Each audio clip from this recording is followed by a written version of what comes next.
¿Pero quién necesita un reporte?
Ya vamos a empezar, ya acaba de llegar el doctor Bruno.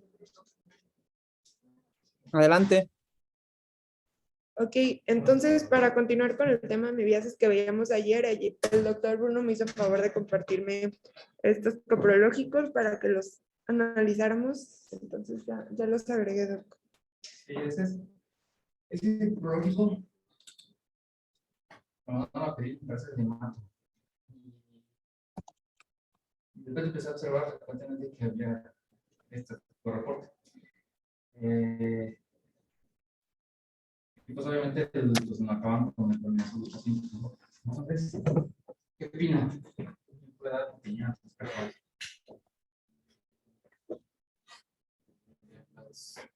O sea, identificar quistes no quiere decir que pasen Realmente no es relevante todo lo que dan el tipo de nueva, pero no se puede hacer por los métodos. No. ¿Cuántos entamuevas podían encontrarse en el colon? ¿Cuáles?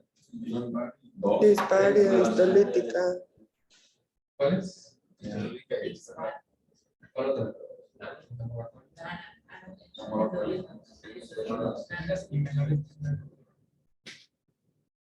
Así es, ¿no? Hay varias que no tienen la patología de entamuevas.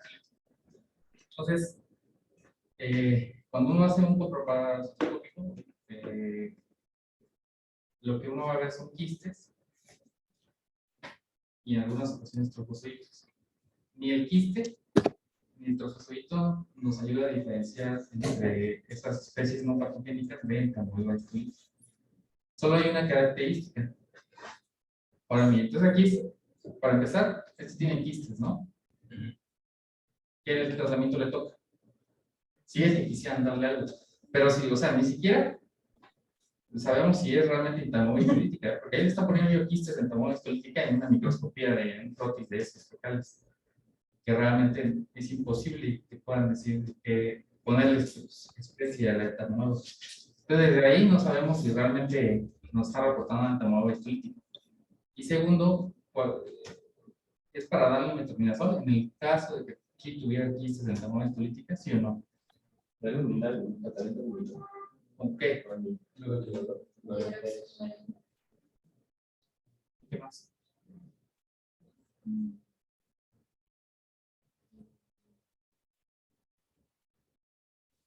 Para medicina, ¿no? Eran los dos entes físicos liminales. Entonces, a ver si de otros. Tuviera ahí que eso es disentería. No, a ver, tiene. O sea, porque diga roja. Es lo paciente con colitis neutropénica. También puedes esperar eso.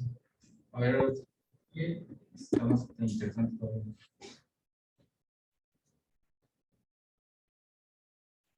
Es igual. Trofosfoditos y quistes en tamaño histolítica. Aquí, ¿cuál creen que hubiera sido como si me hubieran puesto una característica de esos trofosfoditos? Hubiera dicho. Y hasta eso sí se ha considerado ya así como un estándar de que dices, es así, sintomatología histolítica, pero incluso en tamaño dispar lo hemos tenido en hasta en 20%. ¿Cuál así que es una característica que tenga eritrocitosas, ¿no? Entonces, si le encuentras trofosfodito con eritrocitos en su interior, ese ya puede ser considerado como patognomónico de tamaño histolítica y ahí se ameritaba tratamiento. Un poco porcentaje también DISPA puede tener eritrocitosis sin ser patogénico, entonces pues tampoco ya es así como un estándar, pero si te lo hubieran puesto pues te da más certeza de que ese paciente, incluso pues viendo el contexto del todo colitis con sangre, un paciente que tiene pues, una colitis limitada o principalmente en región cecal aguda, con unas 2 semanas de evolución, entonces tiene colitis semiviana aguda, ¿no? Y ahí quiere tocar el tratamiento.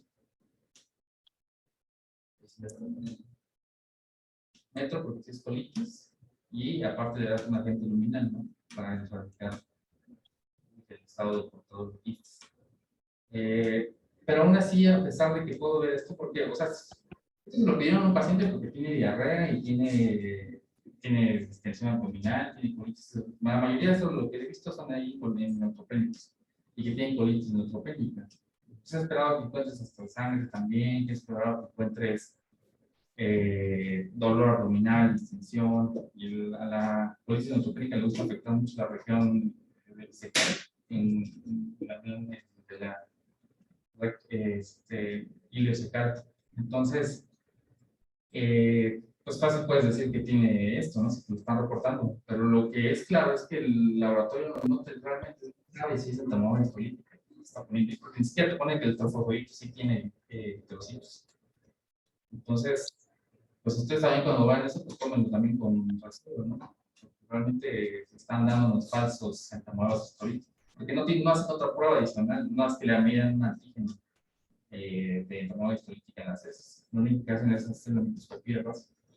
Entonces, y eso me llama, o sea, sí se lo quise mandar porque me llama atención ver muchos. Cada semana veo, aquí también ahí con ustedes también. Sí, en varios servicios he visto que acaban con eso y que ni siquiera es el tratamiento, algunos ni siquiera tienen datos de colitis, lo que ameriten el tornilosol, lo único que ameritan es un agente luminal. Y ya. Entonces, pues sí están sobrediagnosticando eso. Bueno, pues sí, puedes continuar. Ok. Entonces seguimos con la estrongiloidiasis. Estas son ya vamos a empezar con los parásitos que se transmiten por el contacto con la tierra. Este se va a dar principalmente por el contacto de los pies. Puede también darse por las extremidades, pero es más común en los pies. Este es más común en hombres jóvenes y sobre todo aquellos que se dedican al campo. Ahorita vamos a ver un poco más de epidemiología. Va a ser causado por Strongyloides coralis, que va a ser un nematodo, el cual va a presentar dos formas. La forma rhabditiforme, que es la forma no infecciosa, que va a ser un poco más pequeña, y la forma filariforme, que esta ya va a ser la forma que va a poder penetrar a través de la piel. Aquí la importancia es que quien va a ser patógena va a ser la hembra, y también la hembra, el problema que tiene es que tiene la capacidad de reproducirse por sí sola sin necesitar al macho, entonces esto puede favorecer que tenga muchísimo más capacidad infectante. El tamaño y la forma va a depender de la condición en donde se encuentren. ¿Por qué? Porque este parásito, la característica que tiene es que puede tener su ciclo tanto a nivel de extra huésped, que es a nivel de vida libre, o también lo pueden tener dentro del huésped, que en este caso para este parásito es solamente el humano. En caso de vida libre miden 1 milímetro, como es la primera imagen. En el parásito miden 2.2 milímetros y sus huevos suelen medir de 55 micras. Este va a presentar una distribución mundial. Hay un estimado de 50 a 100 mil millones de casos en todo el mundo. Los climas principales son climas tropicales y subtropicales. Podemos ver que lo verde corresponde a endémico y México se encuentra en los países endémicos y pues va a corresponder a otros países o a otras regiones como es África, Latinoamérica y el sureste de Asia. Entonces, aquí en México es más común encontrarlo hacia los estados de Veracruz, Tabasco, Chiapas, principalmente aquellos estados donde la producción de café es importante. Aquí los parásitos pueden vivir en la tierra o en su huésped.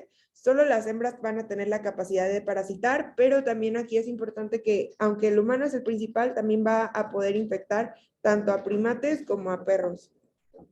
Aquí la forma en la que se contagia es que el parásito se encuentra en la tierra, posteriormente llega a la piel, de la piel pasa a la sangre, de la sangre logra llegar a la circulación del corazón, de la circulación del corazón pasa a la circulación pulmonar y del pulmón logra pasar a través de la tráquea, pasa al sistema digestivo, es ingerida y llega al punto final que es el intestino para después eliminarse por las heces para poder continuar este ciclo. Aquí el problema es que mencionaba que, por ejemplo, en el trabajo de campo o en estas regiones, hay veces en las que los trabajadores no pueden ir a realizar sus necesidades a un baño como deberían, entonces hacen popó ahí y ellos mismos pues continúan con este ciclo. También del intestino puede pasarse directamente a la sangre a través de la circulación mesentérica, repitiendo este ciclo y causando una hiperinfección o una autoinfección. Este pues es el diagrama que nos otorga la CDC, en el cual vemos cómo tiene tanto la capacidad de realizarse en un medio externo, en una vida libre, en el cual a partir de una hembra y un macho se producen los huevos, dan la forma rabitiforme que quedamos que era la larva inactiva, la cual pasa a su forma filariforme, que es la capaz de llegar al cuerpo a través de la piel, o a través de la rabitiforme, pues solamente se vuelve una filariforme, que es la que logra infectar, o también a nivel intrahospedero, se vuelve una filariforme y continúa su ciclo hasta continuar una autoinfección. En pacientes que tengan una inmunosupresión importante, como es el caso de pacientes con VIH, pacientes diabéticos, pacientes que se encuentran en quimioterapia, es muy común que esta autoinfección llegue a un punto en el que se conozca como una hiperinfección y que sea muchísimo más difícil de controlarla, así como que también cause muchísimos más síntomas. Ahorita vamos a ver los síntomas. Entonces, lo que mencionábamos, Strongyloides stercocalis tiene un ciclo de vida directo, lo que va a significar que pueden completarlo totalmente en su huésped definitivo, lo que va a favorecer una autoinfección y el parásito nunca se va por sí solo. La hiperinfección va a ocurrir en los pacientes inmunocomprometidos y se puede complicar con sepsis o infecciones secundarias. En el caso de que exista una hiperinfección, el rango de mortalidad es de hasta el 85%. Igual que las otras parasitosis que veíamos, normalmente son asintomáticas, pero los síntomas en caso de presentarse por el compromiso gastrointestinal van a ser diarrea, dolor abdominal o datos de malabsorción. A nivel respiratorio, principalmente cuando el parásito está pasando de los alvéolos, que es donde llega y empieza a subir por el tracto respiratorio, se puede presentar como tos o sibilancia, incluso nada más puede dar reacciones como si pareciera una alergia. A nivel dermatológico, en el sitio donde vaya a penetrar el parásito, el paciente va a presentar comezón o eritema y hay veces en las que sí se va a poder ver la larva, pero pues esto tendríamos que ser muy, muy específicos para poder ver el camino que va a presentar, y anemia. También es más común en niños y adultos, en niños pues porque están jugando constantemente con la tierra o comen la tierra incluso, y en los adultos por el trabajo que llevan. El medicamento de elección es el tiabendazol, va a tener una efectividad de hasta el 90%. Aquí el problema es que los efectos adversos pueden ser también gastrointestinales y mareos. En el caso de que no contemos con el tiabendazol, podemos utilizar albendazol e ivermectina como alternativas con una erradicación del 60 al 90%. Aquí la prevención, pues lo importante va a ser una buena disposición de las heces, utilizar zapatos adecuados y también en el caso de los niños, pues no comer tierra. Y ya no sé si tenga algún comentario. Pues es más común hacia el sur de México, no tanto aquí en la ciudad. En lugares tropicales, Veracruz, Tabasco, Chiapas también. Ujú. Y no sé si escucharon que ahora que se empezó a dar mucho esteroide con el COVID, ya algunos estaban recomendando dar profilaxis en lugares endémicos. Algunos trasplantados también, previo al trasplante, se recomiendan. Es difícil diagnosticarlo, la serología no es tan disponible, tienes que mandarlo el INDE nada más hace la serología. Y encontrar la larva reproducción de lo que buscas son las también no es fácil. Entonces, muchos, por ejemplo, los trasplantes que vienen en lugares endémicos, incluso aquí del país, tengo que darles una dosis de ivermectina. Los pacientes con VIH son los que frecuentemente hacen infección, como nuestras compañeras, esta amiloides completa su replicación antes de evacuarse vía anal y en esa región vuelve a penetrar y vuelve a repetir todo el ciclo. Entonces, esta autoinoculación que amiloides realiza, entonces hace que nunca se pueda erradicar y puede llevarlo en aquel inmunosuprimido VIH o el uso de esteroides, por ejemplo, a hacer hiperinfección por estos amiloides. Y esa hiperinfección hace que muchísimas larvas penetren y hagan toda esta diseminación hematógena, pero se llevan bacterias con ellos. Entonces, por ejemplo, si un paciente con VIH llega con una meningitis por E. coli, tienes que buscarle que no tenga y eso sí se ha visto. Incluso meningitis por E. coli, un paciente con VIH que tuvimos, se le tuvo neumonía también rara, no era pasando de conciliación superficial. Se le hizo lavado bronquial, tenía E. coli y se veían las larvas transformes en la microscopía así. O sea, sí hay aquí bastante diagnosticado. Entonces también es importante que se lo consideren como pacientes de este tipo. Bueno, eso también es frecuente, nada más es muy insidioso. En muchos lugares rurales también. Y es que cuando les llega un paciente en una área rural, o bien en servicios con anemia, bueno, sí que es, ¿no? Ok, entonces ahora la usinareasis.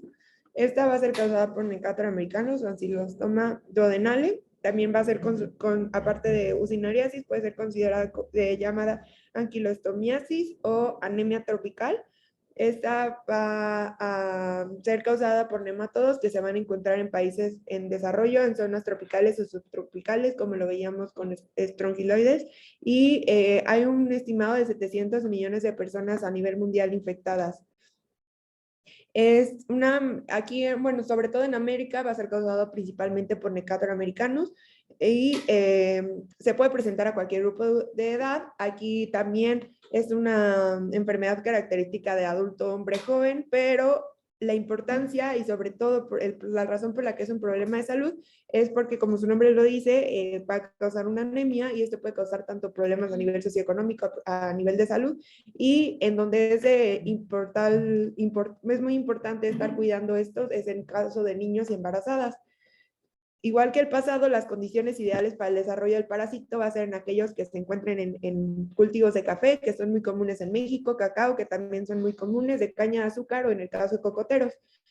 En Necator americano se va a encontrar en África Central, África del Sur, Sur de Asia, Islas del Caribe, América Central y América del Sur.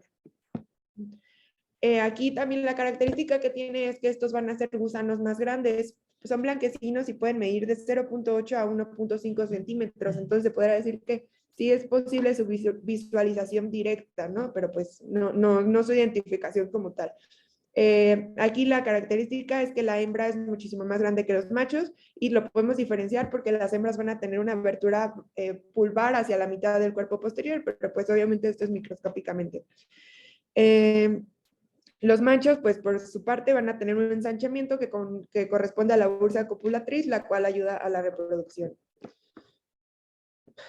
Tiene la característica que también ayuda a que pueda penetrar también por la piel, es que tienen dos placas cortantes, una anterior y dorsal, que van cortando la piel, permitiendo que ésta pueda ingresar correctamente a la piel. Los huevos van a tener una forma oval, una membrana, y van a medir de 60 a 45 micras. Aquí la importancia es que, igual que lo veíamos en el caso de estrongiloides, la larva rhabditiforme no va a ser la forma infectante, tenemos que esperar a que llegue a la larva filariforme para poder penetrar a la piel.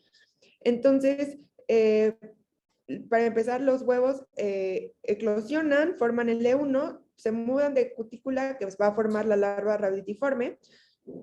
Después, cuando ya es filariforme, penetra la piel, se mueve igualmente a través de los tejidos por vía sanguínea, por vía linfática, a nivel de los pulmones, lo mismo, llegan a los sacos alveolares, van a migrar por todo el aparato respiratorio, van a ser deglutidas por el paciente o por el huésped, y ya L4, que ya es la forma que tiene para poder permanecer en el intestino, se adhieren a la mucosa del intestino delgado y van a madurar hasta forma adulta, en que se pueda eliminar otra vez los huevos por las heces que contaminan el suelo y repetir otra vez el ciclo. Aquí, a diferencia de estrongiloides, no pueden tener este ciclo a nivel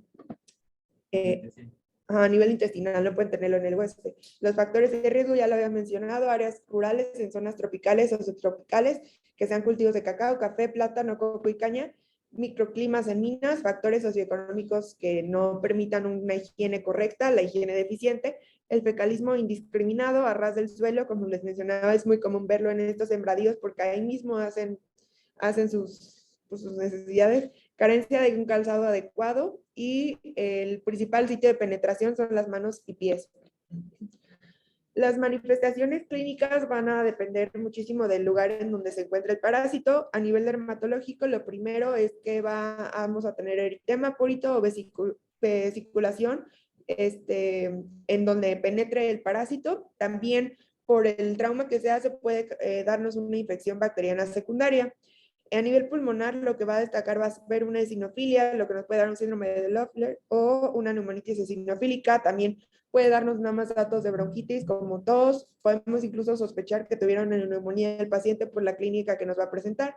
A nivel gastrointestinal, cuando ya llegan a penetrar la mucosa, lo primero vamos a tener dolor y distensión abdominal, diarrea, puede haber melena, porque esto también va a causar un sangrado al momento de la implantación, aunque suele ser ligero, e hiporexia. Pero sobre todo, y lo que debemos de sospechar es en un paciente, por ejemplo, que no tenga un dato de sangrado evidente, pero que se presente con datos de anemia, principalmente anemia ferropénica, pues sospechar que puede tener alguna parasitosis que esté causando pues esta extrasanguinación, entonces que esté dando estas clínicas. Y pues en general el paciente se va a presentar con signos y síntomas agravados de una desnutrición, va a presentar retraso de peso, retraso de crecimiento en el caso de los niños, también un déficit cognitivo, anemia y sus signos asociados, disnea, cianosis y fatiga. Entonces esto siempre va a ser lo principal que nosotros debemos de buscar. El diagnóstico se puede hacer por un coproparasitoscópico. En el caso de que nosotros tengamos muchas sospechas, como les mencionaba, un paciente que no tenga datos de sangrado activo, pero continúe con su anemia y que no responda sobre todo al tratamiento, podemos utilizar un sondeo duodenal, en el cual nosotros podemos observar que se encuentra pues el parásito a nivel del intestino delgado y dar un tratamiento más duro. Y en el coprocultivo, utilizando Jarada Mori en agar koga, también, y un examen microscópico nos puede ayudar a diferenciar entre si es Necator o si es el otro. Nos ayuda a diferenciar tanto el género, o sea, si es macho o hembra, y la especie. El tratamiento podemos utilizar albendazol. En México el más común es albendazol, pero también están mebendazol, nitazoxanida y pamuato de pirantel. También aquí es importante tratar las enfermedades agregadas, sobre todo la anemia. Si hay hipoproteinemia o si hay desnutrición, también se puede dar sulfato ferroso y dar una dieta hiperproteica en el caso de la anemia y la hipoproteinemia. La prevención siempre va a ser la educación para la salud, el acceso a los servicios sanitarios, el saneamiento ambiental, la detección y el tratamiento, y pues promover el uso de calzado en esta población de riesgo. Y ya.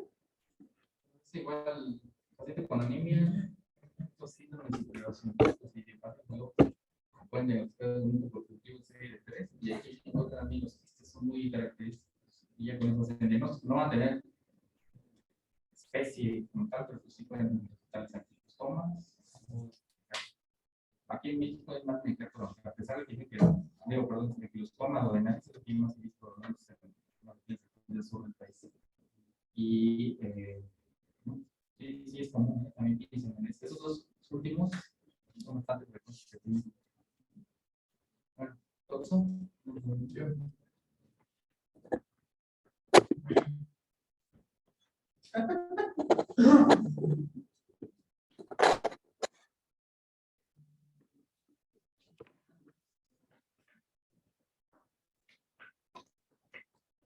¿Necesitas la compu? Sí.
Voy a estar cargando.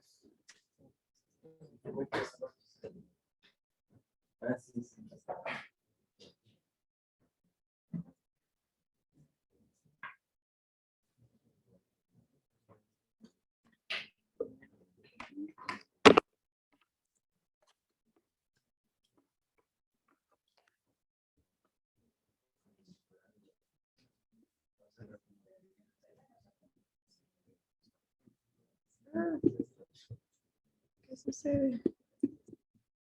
No entiendo la marca. Sí. ¿Me ayudas, Alexis? No entiendo la marca. No, que sí me ayuda. Ya se escondió todo. ¿Quieres qué? Ajá. Para compartir. Justo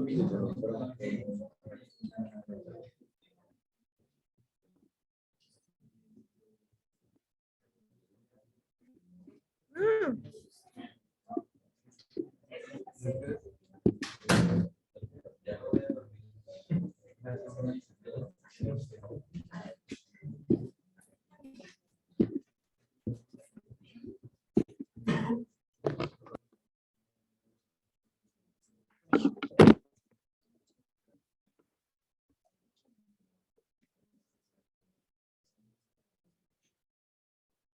ahí está.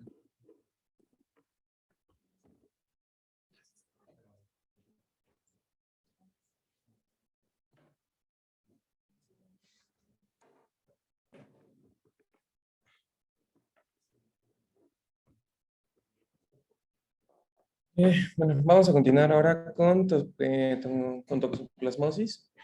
Oscar, Mándeme. como que no se ve bien, no sé si estás en un iPad o en ¿No? un celular. Se ve cortada la imagen. Vamos a arreglar eso.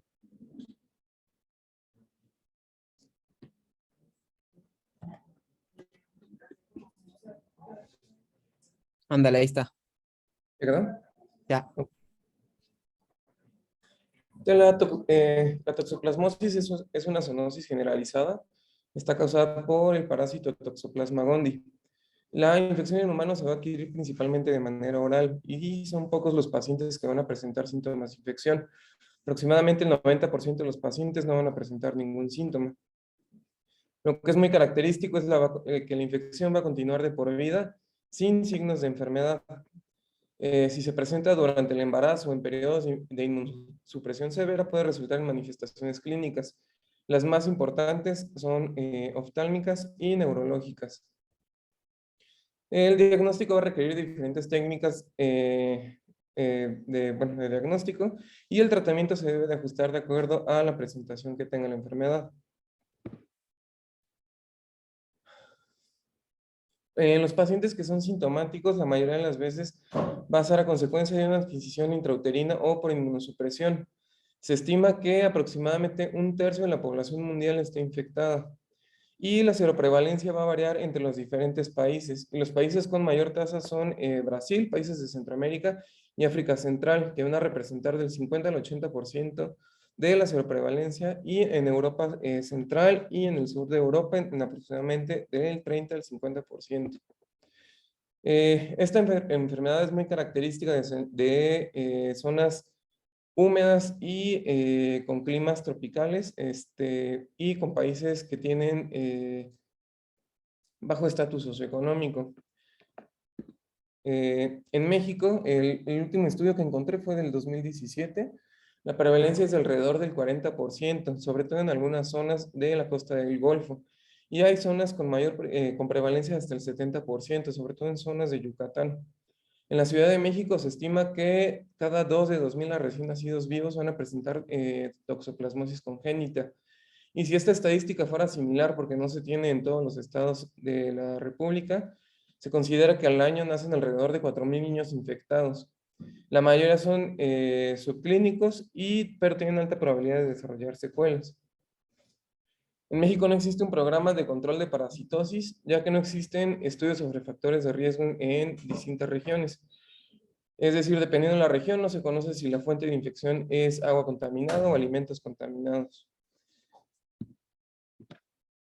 Y bueno, los principales factores de riesgo que se han detectado es suelos contaminados o quistes, que va a ser la forma infecciosa, o carne cruda contaminada con quistes, al igual que agua, o transmisión vertical mediante el embarazo. Y bueno, hablando del ciclo de vida del creo que no se ve muy bien, del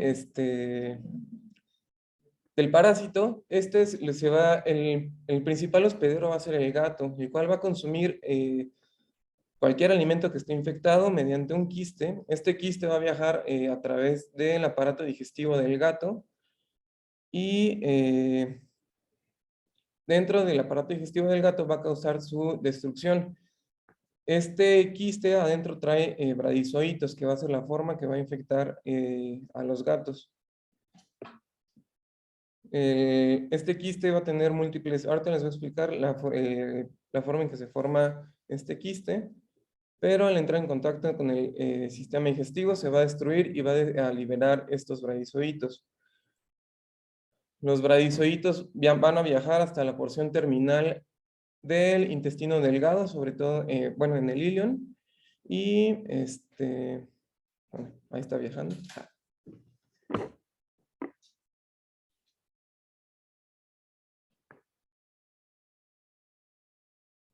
Y una vez llegando a la porción terminal del ilion, va a ser absorbido por, sobre todo, las microvellosidades, lo que va a permitir que ingrese a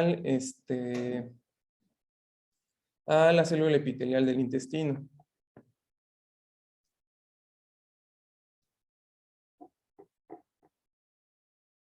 Bueno, ahí vemos cómo a través de las microvellosidades el bradizoito es absorbido, entra a la célula endotelial, y aquí va a comenzar el bradizoito con su reproducción. Va a llevarse a cabo una esquizogonia, donde se van a producir más bradizoitos, y una vez que alcancen el número suficiente se van a liberar, en esta etapa se van a llamar merozoitos, y van a ser liberados nuevamente al intestino, donde van a infectar otras células. Esto se va a llevar a cabo durante varios ciclos, hasta que este merozoito va a llevarse a cabo la reproducción sexual.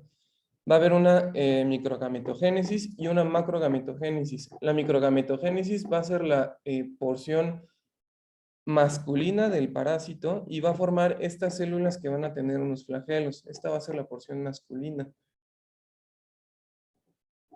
Y no se sabe si ocurre dentro de la misma célula o dónde se encuentran y se lleva a cabo esta reproducción, pero también se va a llevar a cabo una macrogametogénesis que va a ser la porción femenina del parásito. Al encontrarse el microgameto con el macrogameto, se van a unir y se va a llevar a cabo la fertilización. Esta fertilización va a tener como resultado la formación de oquistes inmaduros.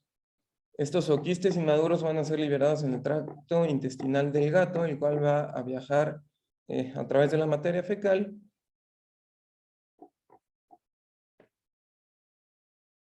Y son los que van a ser liberados al medio ambiente. Esta va a ser la forma infectante para otros animales que no sean los gatos.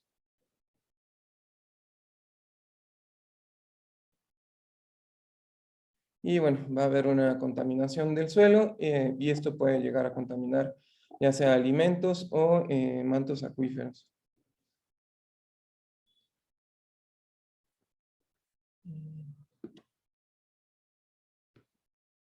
Bueno, este es el ciclo en el que les comentaba del gato. Generalmente lo que ellos van a consumir van a ser quistes que se van a encontrar ya sea en músculo, porque va a tener predilección por músculo, o en tejido nervioso central. Como resultado final van a formarse los quistes inmaduros. Aquí tenemos al macrogameto, que va a ser la forma femenina, y al microgameto, que va a ser la forma masculina, que va a estar caracterizado por un flagelo.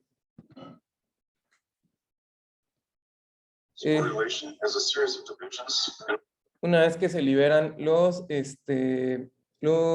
quistes inmaduros, van a llevar a cabo un proceso de esporulación, donde se van a formar dos esporocistos que van a dar como, bueno, dos esporocistos que van a contener 4 esporozoitos y al final van a tener 4 esporozoitos al final por cada oquiste. Esta ya va a ser la forma madura del oquiste y es el que va a ser capaz de infectar a animales y a personas.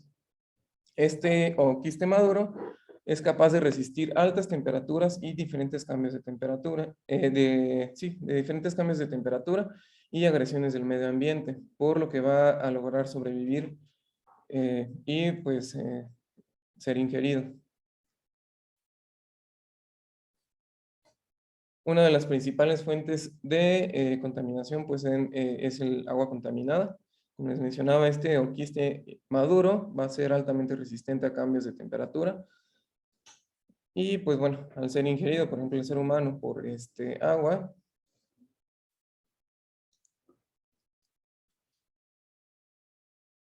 va a viajar a través del sistema digestivo, donde también mediante la digestión va a sufrir ruptura del oquiste y por tanto la liberación de los bradizoitos. Se va a llevar a cabo el mismo proceso infeccioso que se lleva en el gato, pero aquí va a haber una diferencia. Al entrar en la célula endotelial, en vez de replicarse y seguir formando bradizoitos, va a formar taquizoitos, que va a ser la forma infectante en el ser humano. Va a formar esta esta esfera que se vaya a conocer como rosete, y se va a romper y va a liberar los taquizoitos a la circulación, donde van a poder llegar a diferentes órganos. Este taquizoito va a tener esta forma, donde va a tener un organelo que le va a permitir viajar a través de los distintos epitelios y va a buscar células hospederas donde pueda replicarse. Aquí, por ejemplo, va a encontrar un macrófago. Bueno, ahí está buscando el macrófago. Ahí está el macrófago, donde va a secretar distintas sustancias que va a hacer que la célula se adapte a su presencia y no la ataque. Entonces, esto va a permitir la entrada del taquizoído dentro de la célula y va a permitir su reproducción dentro de la célula. Dentro de la célula va a tener diferentes cambios. Va a tener el principal cambio, se va a conocer que va a tener como una forma de reloj de arena y va a formar una vacuola a su alrededor que va a evitar que sea eliminado por la célula por reacciones lisosomales o que tenga activación del sistema inmune.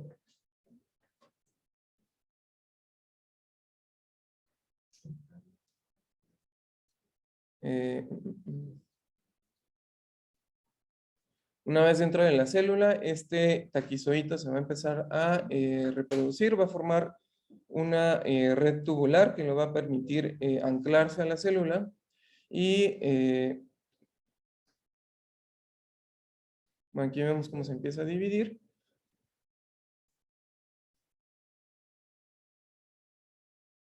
Y va a formar ya finalmente esta forma de rosete. Esta forma de rosete es muy importante porque va a ser el estado que va a quedar latente y va a formar los quistes.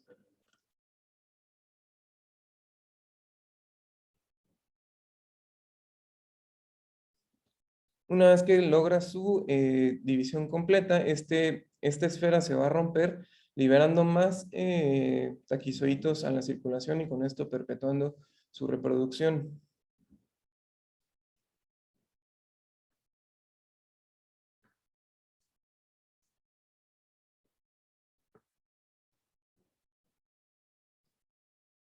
Y bueno, así liberando nuevamente taquizoídos a la circulación, donde van a invadir nuevas células del hospedero.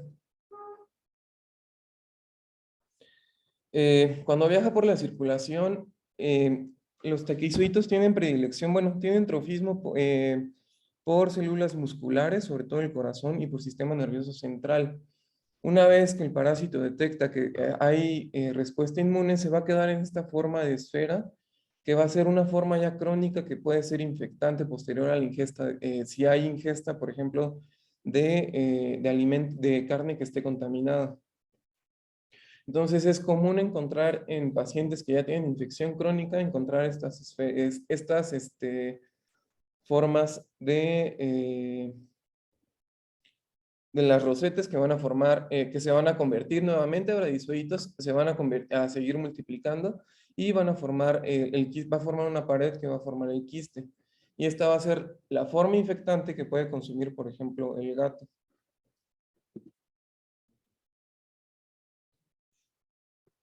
Entonces, aquí tenemos nuevamente la infección a la célula. Esta célula va a tener la reproducción del taquizoído. En caso de que ese taquizoído no se rompa y libere más células, van a formarse nuevamente bradizoitos y va a formar este quiste, que va a ser la forma infectante para otras especies, sobre todo pues el gato, que va a ser el principal hospedero.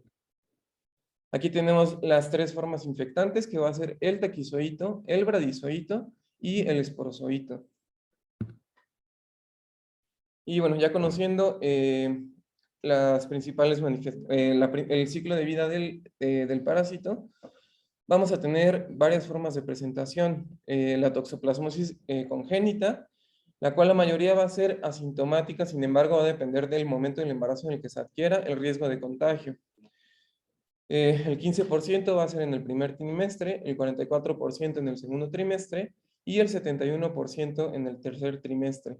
Sin embargo, mientras más a temprana etapa gestacional se adquiera, mayor van a ser las afecciones que va a tener. Y bueno, en pacientes que tengan sospecha de que tenga toxoplasmosis, pues se tiene que hacer escrutinio para descartar afecciones en sistema nervioso central y en retina.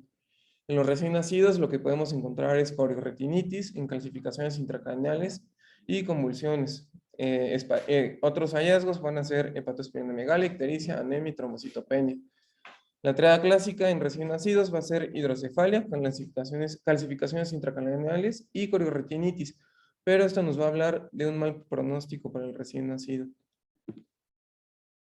Aquí tenemos la triada clásica, que va a ser la coriorretinitis, que va a haber una necrosis en ojo, la corioretinitis, las calcificaciones intracraneales y la hidrocefalia. La toxoplasmosis adquirida va a ser otra forma de presentación. En el 90% de los casos no va a haber presencia de síntomas. Sin embargo, en los pacientes que lleva a haber presencia de síntomas, va a haber una linfadenopatía cervical bilateral no dolorosa que puede ser no mayor a los 90 centímetros, 3 centímetros, y malestar general y fiebre en menos de los 50% de los pacientes. Se tiene que hacer diagnóstico diferencial por infección por VIH, infección por virus de Epstein-Barr, citomegalovirus y linfoma. Y en pacientes inmunocomprometidos vamos a tener dos grupos. Los pacientes que van a estar trasplantados, que la severidad va a depender de la exposición previa del donador o del receptor, el tipo de órgano trasplantado. Recordemos que tiene predilección por músculo, entonces va a ser mucho más frecuente en pacientes que tengan trasplante de corazón y que no hayan tenido profilaxis.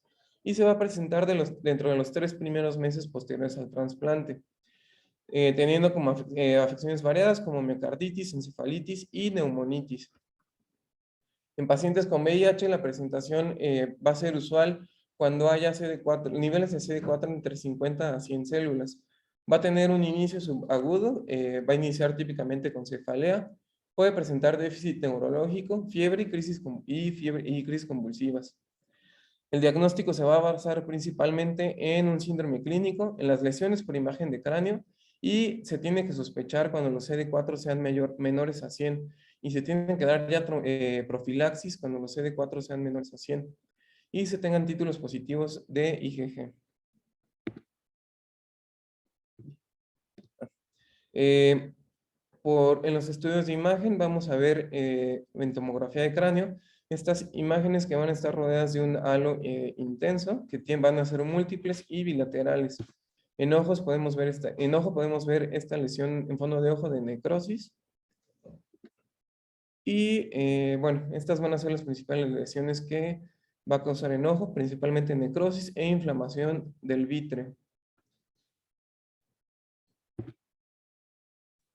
Se ha visto que también está asociado a enfermedades neuropsiquiátricas. Encontré este estudio que salió el año pasado, donde en países con alta incidencia de seroprevalencia para toxoplasmosis, se vio que los pacientes que eran positivos en IgG tenían un mayor número de enfermedades neuropsiquiátricas, siendo los principales adicciones, enfermedad de Alzheimer y depresión mayor, así como otros como alteraciones bipolares. Esto se cree que es debido a que cuando el quiste se llega a alojar en el sistema nervioso central, es capaz de secretar sustancias parecidas que van a estimular la secreción o pueden afectar la secreción de sustancias como dopamina, norepinefrina o serotonina. Como ya habíamos visto en la epidemiología, los principales países que se van a ver afectados van a ser los países de áreas húmedas como en África. Y bueno, la toxoplasmosis cerebral, su principal localización va a ser focal o cortical, que nos va a causar monoparesia o omniparesia. Puede ser subcortical o cerebelosa, que nos va a causar trastornos de la marcha, o nos puede causar disfasia y afasia. Pero el principal síntoma del que se van a quejar los pacientes va a ser cefalea, con un inicio subagudo. Como parte del diagnóstico, los signos imagenológicos que vamos a encontrar en tomografía de cráneo van a haber múltiples lesiones hipodensas bilaterales. Con contraste van a encontrar un patrón de anillo que rodea la lesión y van a ser lesiones cerebrales focales en el 70-80% de los pacientes. Van a estar rodeadas de edema que van a inducir efecto de masa, como podemos ver aquí en la imagen. Y generalmente se van a localizar en ganglios basales, sustancia blanca y unión córtico-medular. En resonancia magnética van a ser lesiones múltiples, que va a ser el 60 al 70%, van a ser hipointensas en T1 y en T2, y van a tener un realce con gadolinio en anillo, y su localización van a ser supratentoriales en núcleos grises de la base, en tálamo y en unión córtico-medular. Este va a ser el algoritmo diagnóstico en pacientes que sospechemos que tengan toxoplasmosis cerebral. Se tienen que tomar, en pacientes con VIH positivo sobre todo, se tienen que tomar anticuerpos IgG contra toxoplasma. Si salen positivos, se tienen que realizar un estudio de imagen, ya sea tomografía de cráneo o resonancia magnética. Si es una lesión única, muy seguramente no va a ser toxoplasma y se tienen que considerar otros diagnósticos. El diagnóstico confirmatorio va a ser mediante PCR, pero se tiene que descartar virus de Epstein-Barr o realizar una biopsia cerebral, que bueno, generalmente no se va a realizar. Si tenemos múltiples lesiones, se tiene que empezar ya con tratamiento empírico, que más adelante vamos a ver cuál es el diagnóstico, el tratamiento empírico que se tiene que dar. La toxoplasmosis cardiovascular, si bien la mayoría de los pacientes no van a tener ningún síntoma, los pacientes inmunosuprimidos van a cursar con miocarditis que pueden causar necrosis, va a tener daño cardíaco que va a depender de la reacción inflamatoria y la cantidad de taquizoitos que se encuentren. Generalmente van a tener aparición subclínica y puede causar taquicardia sinusal, fibrilación auricular, bloqueos auriculoventriculares o bloqueos de rama.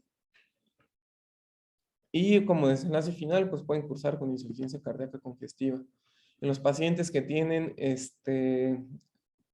miocarditis, estos son los principales síntomas que se van a presentar. Este fue un estudio en pacientes que se confirmó miocarditis por toxoplasma y comentaban que es importante descartar síntomas como palpitaciones y dar seguimiento a largo plazo por complicaciones que puedan tener.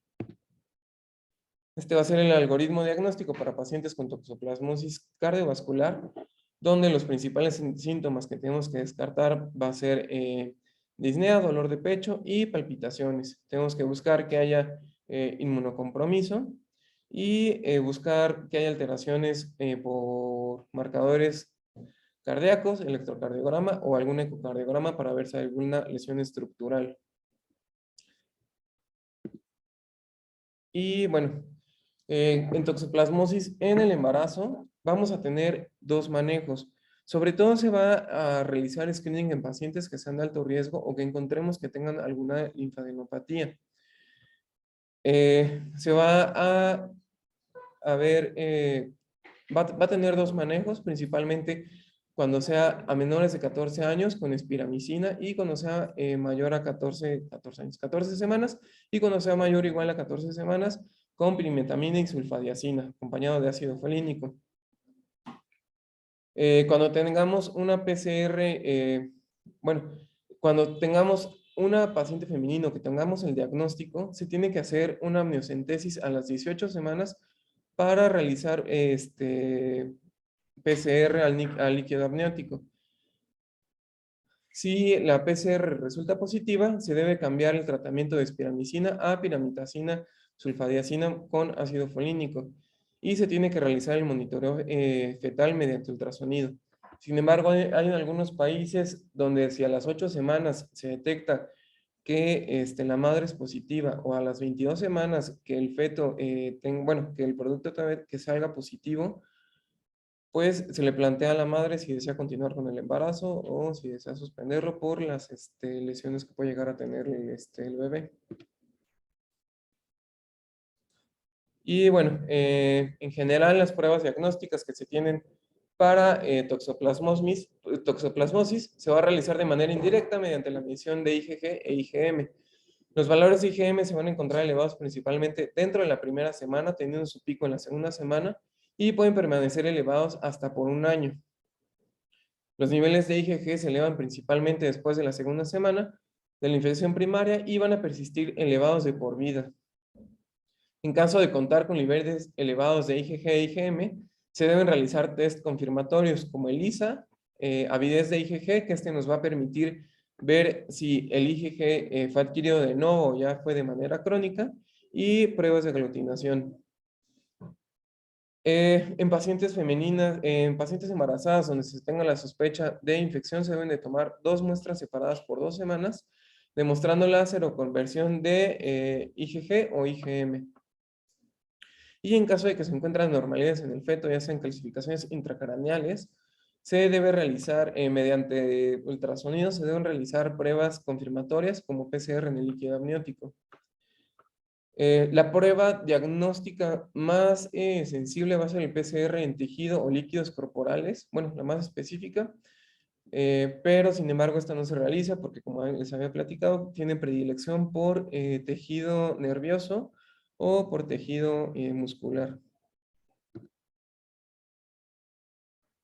Y bueno, en toxoplasmosis cerebral, el diagnóstico de confirmación va a ser que haya una respuesta al tratamiento después de haber iniciado, bueno, que haya una respuesta al tratamiento a los 14 días, o que haya una respuesta neurológica con una mejoría de al menos un 50% en al menos una categoría clínica, sin empeoramiento de alguna otra categoría y sin aparición de síntomas nuevos de otra categoría. Las categorías que vamos a tener va a ser un daño difuso cortical o multifocal, donde vamos a evaluar el estado de alerta, de memoria, evocación y orientación. Un no localizador, donde va a haber cefalea y crisis convulsivas. Subcortical o cerebeloso, donde vamos a valorar el equilibrio, la marcha o corea. En cortical focal, donde vamos a valorar los campos visuales, el lenguaje, la fluencia del lenguaje, la comprensión, la repetición o la fuerza, ya sean de miembros torácicos o de miembros pélvicos, y la fuerza global. E infratentorial, que haya parálisis facial, diplopia, oftalmoparesia y control de esfínteres. El 50% una vez iniciado el tratamiento tiene que mejorar a los 3 días, el 86% a los 7 días y el 90% a los 14 días. Si hay mejoría, pues ya no es necesario, por ejemplo, realizar una prueba de líquido cefalorraquídeo y tomarle PCR. Si hay mejoría, pues ya tenemos un diagnóstico de confirmación. Si no hay mejoría, se sugiere realizar una punción lumbar, donde vamos a encontrar pleiocitosis mononuclear con incremento leve o moderado de las proteínas en el líquido cefalorraquídeo. Esto va a tener un 99% de especificidad y un 44 a 65% de sensibilidad. Y bueno, ya en caso más grave, en caso más que no tengamos el diagnóstico y que no responda a tratamiento, pues una biopsia cerebral estereotáctica, donde vamos a encontrar abscesos necrosantes con importante vasculitis de pequeños vasos, trombosis, nódulos microgliales y discreta respuesta inflamatoria perivascular. Y ocasionalmente se van a observar taquizoitos libres, como podemos ver aquí en la imagen, o quistes o parásitos en el interior de las neuronas. Y bueno, ya en el tratamiento, en toxoplasmosis congénita, se recomienda iniciar el tratamiento ya en recién nacidos con diagnóstico prenatal, independientemente de si la madre recibió tratamiento o no. El recién nacido con diagnóstico confirmado por PCR que cuenten con la triada clásica. Y el régimen de primera línea va a ser sulfadiazina de 10 a 25 miligramos por kilo cada 12 horas, más pirimetamina 1 miligramo por kilo día y ácido folínico 5 miligramos por kilo al día. La toxoplasmosis en el embarazo va a tener dos regímenes, como ya les había comentado, uno antes de las 14 semanas y otro posterior a las 14 semanas. Esto porque la sulfadiazina va a ser un agonista del ácido fólico y puede causar supresión de la médula ósea. Y bueno, alteraciones en el conducto nervioso, en la formación del feto. En el primer esquema, de las menores de las 14 semanas, la espiramicina se tiene que dar 1 gramo 3 veces al día y se tiene que dar como contraindicación síndrome de Cute largo, ya que puede dar taquicardia ventricular polimórfica. En la pirimetamina, posterior a las 14 semanas, se da pirimetamina con sulfadiazina, la pirimetamina 100 miligramos día dividido en 2 dosis por 2 días y posteriormente con 50 miligramos diario. Y la sulfadiazina 70 miligramos por kilo en una dosis, seguido de 100 miligramos kilo dividido en 2 dosis. Y el ácido folínico de 10 a 20 miligramos al día. El tratamiento en inmunosuprimidos, que va a ser en pacientes, cuando tienen VIH, va a ser en pacientes cuando ya tengan una carga de CD4 menor a 100. El tratamiento de elección va a ser con pirimetamina oral 200 miligramos con una dosis inicial, más ácido folínico 10 a 20 miligramos al día. En menores a 60 kilos se va a continuar con 50 miligramos al día y sulfadiacina 1 gramo cada 6 horas cada 6 horas por 6 semanas. En mayores a 60 kilos, 70 miligramos al día, más sulfadiacina 1500 miligramos vía oral cada 6 horas por 6 semanas. En caso de que haya alguna contraindicación para la administración de este medicamento, la alternativa va a ser sustituir la sulfadiacina por clindamicina oral o IV 600 miligramos cada 6 horas. En dosis de mantenimiento, la elección va a ser la mitad de las dosis de la pirimetamina y la sulfadiacina. Y se va a descontinuar el medicamento si el conteo de CD4 va a ser mayor a 200 unidades o si ya es, si ya se mantienen estas cifras mayores a 6 meses.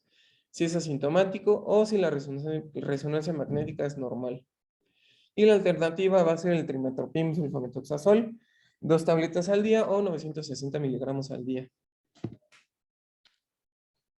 La profilaxis, como les había comentado, se va a iniciar con los CD4, sean mayor a 100, menores a 100, perdón. Y se va a descontinuar si el conteo de CD4 se sostiene mayor a 6 meses, mayor a 200. Y bueno, estos son el régimen que se utiliza para toxoplasmosis ocular. La terapia clásica que se dio por muchos años, desde los años 70, fue la pirimetamina, que eran 50 miligramos diario, y se mantenía más sulfadiacina o trimethoprim. Y esto se mantenía durante 6 meses. Recientemente se han propuesto nuevas terapias con resultados variables, pero la que más ha tenido respuesta es el sulfamethoxazol, la clindamicina y pirimetamina con estas dosis, manteniendo el tratamiento mayor a 6 meses. Y bueno, no lo puse, pero como prevención primaria, pues siempre se tiene que procurar pues en países que son con un ingreso socioeconómico bajo, pues la cloración del agua, y en países donde se ve que el consumo de alimentos crudos se ve asociado a la infección, pues tratar de tener alimentos pues bien cocidos para eliminar estos quistes. Y bueno, esta fue mi bibliografía. No sé si tengan alguna duda o alguna pregunta o algún comentario. ¿Algo? Vamos a ver esta toxoplasmosis cerebral de pacientes con VIH. Más no llegan VIH, pero es como la primera causa de infecciones que van a desarrollar VIH. Entonces ya es característico, como dices, las lesiones, ¿no? O sea, el algoritmo sería que un paciente con VIH, no con menos de 100, con menos de 200. Con menos de 200. Aumenta realmente el riesgo de que ya tenga sospecha. Síntomas neurológicos, le haces una tomografía contrastada, ves si les hacen anillo, ganglios basales, en la unión córtico-medular, múltiples, la mayoría de las veces, 2 o 3 al menos, no supino, la mayoría de las veces ves 2 o 3 lesiones. Es difícil la biopsia, incluso tiene que ser por protaxia. A veces hay algunas hospitales que sí están fáciles para diagnosticar, puede tomar la biopsia. Pero pues, muchas veces no. Entonces lo que haces es tomar la cirugía de tóxico necesario y positivo, es prácticamente la radiación clásica, es un 90% de posibilidades de que sí sea tóxico en un sistema de inicia el tratamiento. Lleva revisiones sistemáticas donde trine es igual de efectivo que piravitamina y sulfadiacina. Entonces aquí lo que usamos, y realmente no tenemos piravitamina. Entonces les damos trimesulfurizo, la dosis alta es 15 por kilo. A los 14 días, como bien comentaste, tiene que mostrarte energía tanto radiológica como clínica. Ya tienes, completas 4 o 6 semanas y de ahí sigues con tu tratamiento de mantenimiento o además bien profilaxis secundaria con trime 160-800 cada 24 horas hasta 6 meses después de que ya iniciaste el tratamiento y que ya levantó más de 264 y suspende el tratamiento. El único diagnóstico diferencial más importante por el tipo de lesión es con linfoma. Linfoma, puedes hacer un SPECT-CT, puedes hacerle o ver la resonancia y la espectroscopía. Generalmente, por ejemplo, los de toxo tienen tiene menos lípidos, por ejemplo, los del linfoma tienen más lípidos y carbohidratos.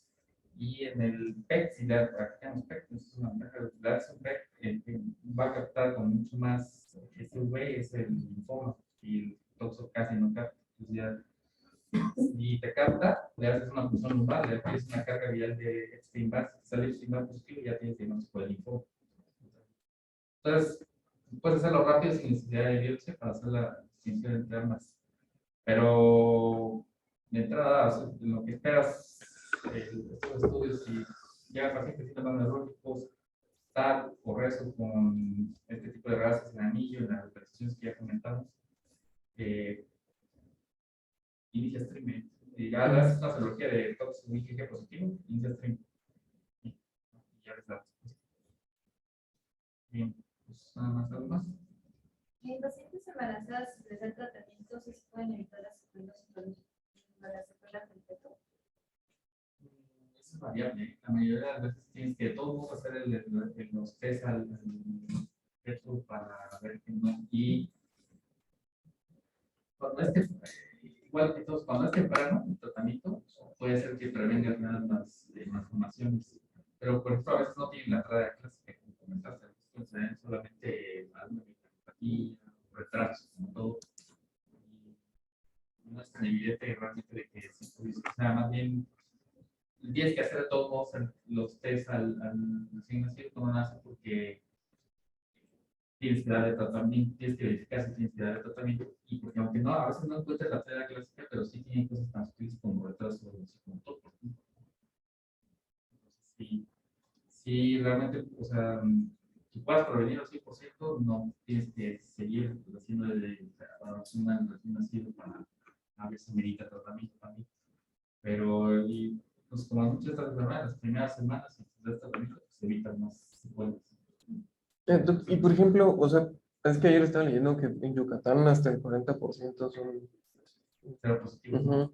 No, O sea, ahí les haces, a las embarazadas, les haces más screening o cómo. si la embarazada tiene, o sea, le puedes hacer el screening, generalmente, aquí es así, si la paciente tiene reactivación, la mala forma de llegar a reactivarse en el embarazo, generalmente las secuelas sobre el feto no son tan graves como si la paciente tuviera infección durante el embarazo. Ahí las secuelas pueden ser mucho más graves.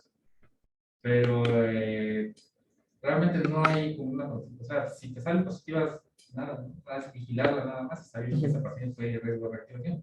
Pero o sea, el porcentaje de que llegan a haber infección en el embarazo por reactivación es un poquito más alto que las primo-infecciones. Pero las que sí tienen primo-infección son las que tienen un cuadro más grave para el adulto. Entonces, no hay forma, o sea, sí se puede hacer, pero la realidad es que no le vas a dar ninguna profilaxis a la paciente. No le vas a vigilar. Vas a saber, por lo menos lo que vas a tener es un basal de saber si esa paciente tuvo por infección en el embarazo. Porque le vas a hacer un basal negativo y después ya le vas a hacer la cirugía si empieza a tener un cuadro compatible. En pacientes no hay modo comprometidos con IgG positivos. A los inmunocomprometidos, A los que no son inmunocomprometidos. no, si no tienen un cuadro, Resuelven solos. sí, autolimitan, pues eso no se autolimitan. Lo que sí es que al que lo hacen suprimir, porque tiene IgG positiva, o sea, tiene IgG positiva y lo hacen suprimir, tienes que darle profilaxis. Le vas, ya sea, utilizas una terapia biológica o depende de la terapia biológica, ¿verdad? Porque le vas a dar quimioterapia, porque le vas a trasplantar, sí, le tienes que dar suprimir. Al menos algunos mencionan de 3 meses hasta un año posterior a la inmunización.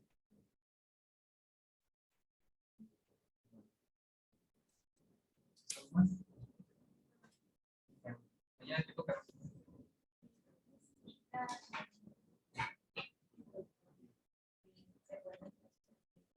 Listo.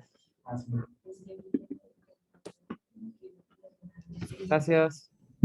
Gracias. Hasta luego.